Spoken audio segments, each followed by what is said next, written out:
יום הולדתו ה-40 של בועז, קבלו צחוקופדיה על בועז. לפני כ3 שנים הגיע בועז לרחוב צופית, יחד עם מיכל והילדים יואב, עידו ואביב. אביב, מדובר במוציאת כלבים סדרתית. עד מהרה למדנו כי לזוג יש עסק בשם מכלול. מכלול, הכוונה ליום בו פגש בועז את מיכל בלול.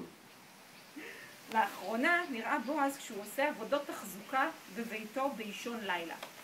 אישון, הכוונה לאי בשם שון, אליו מתכנן בועז לקחת את מיכל לחופשתם הבאה.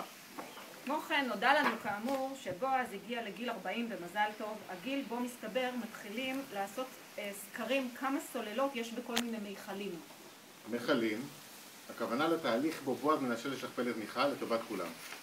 אז אחרי כל השטויות, מה שהכי חשוב זה באמת הרבה מזל טוב, אושר וכושר, בריאות ושלווה, אוהבים אותך, שתהנה מכל מה שאתה עושה.